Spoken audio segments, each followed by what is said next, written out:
Satan also went from the earth to bondage in the bottomless pit for 1,000 years. Revelation chapter 20, verses 1 through 2. And then I saw an angel descending from heaven, holding the key of the abyss, the bottomless pit, and a great chain was in his hand. And he overpowered and laid hold of the dragon, that old serpent of primeval times, who was the devil and Satan, and bound him securely for 1,000 years, a millennium. We read, his angels were cast out with him. This implies that demonic spirits are fallen angels who allied with Satan in his rebellion against God. These are his angels. These angels are also the same as the third of the stars of heaven described in Revelation chapter 12, verse 4. And his tail swept across the sky and dragged away a third of the stars of heaven and flung them to the earth.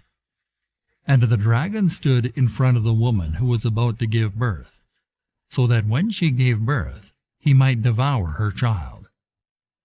It's comforting to know that faithful angels outnumber fallen angels 2 to 1, since Satan only drew a third of the stars of heaven.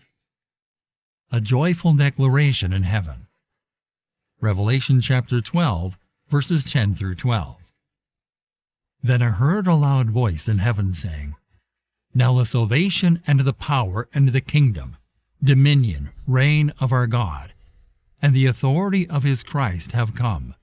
For the accuser of our believing brothers and sisters has been thrown down at last, he who accuses them and keeps bringing charges of sinful behavior against them before our God day and night.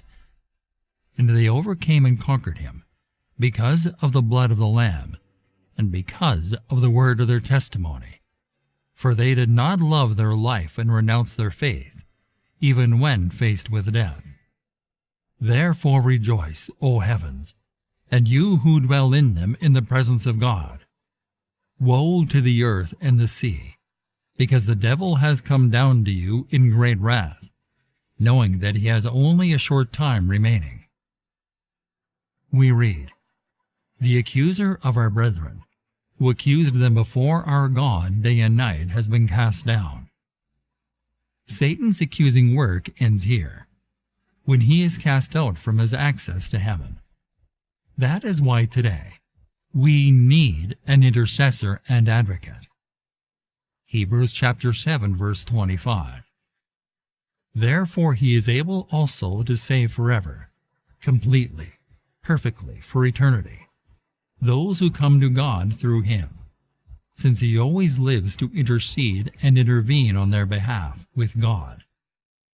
1 John chapter 2, verse 1. My little children, believers, dear ones, I am writing you these things so that you will not sin and violate God's law. And if anyone sins, we have an advocate who will intercede for us with the Father, Jesus Christ the righteous, the upright, the just one, who conforms to the Father's will in every way, purpose, thought, and action. We read, and they overcame him by the blood of the Lamb, and by the word of their testimony, and they did not love their lives to the death. This tells us 3 keys to the saints' victory over Satan. Satan may have deceived even himself into thinking that he has a chance. Our rebellion against God makes even less sense than Satan's rebellion does. The heavens can rejoice over the dragon's departure, but it is bad news for the earth and the sea. The devil knows his time is short, and he is determined to pour out his wrath as widely as possible. The dragon's spleen is vented, especially against Israel, the nation from which the Messiah came. John then offers a simple strategy for believers to overcome Satan's attacks, a 3-fold plan against the devil's assaults: covering, confession, and courage. Christians who think spiritual warfare is an excellent subject to debate but don't think it impacts their lives daily may be vulnerable to spiritual defeat. Good soldiers of Jesus Christ No, Satan roams the earth seeking those whom he may devour. We must be ready. 1 Peter chapter 5, verse 8. Be sober, well-balanced and self-disciplined. Be alert and cautious at all times. That enemy of yours, the devil, prowls around like a roaring lion, fiercely hungry, seeking someone to devour. The primary way Satan attacks the people of God is through blasphemy, and he is the accuser of our brethren. Even so, believers have a divine advocate before God named Jesus Christ.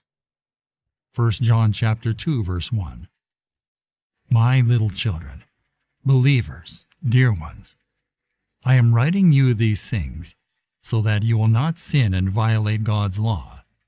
And if anyone sins, we have an advocate who will intercede for us with the Father, Jesus Christ the righteous, the upright, the just one, who conforms to the Father's will in every way, purpose, thought, and action. Satan, the adversary, may seek to destroy God's people, but Jesus Christ is the Good Shepherd. John chapter 10, verse 11. I am the Good Shepherd. The Good Shepherd lays down his own life for the sheep. John chapter 10, verse 14. I am the Good Shepherd, and I know without any doubt those who are my own, and my own know me, and have a deep personal relationship with me. There are many lessons here. The truth? First, victory only comes with a fight. Every crown comes at a cost. There's no success without sacrifice. The good news is anything worth achieving is worth the fight. Michael didn't fight alone, and the saints didn't defeat the enemy alone. Victory rarely comes without teamwork. God designed us to win in community. A victory should always be celebrated. The heavens rejoice when the Lamb wins. The greater the victory, the greater the celebration.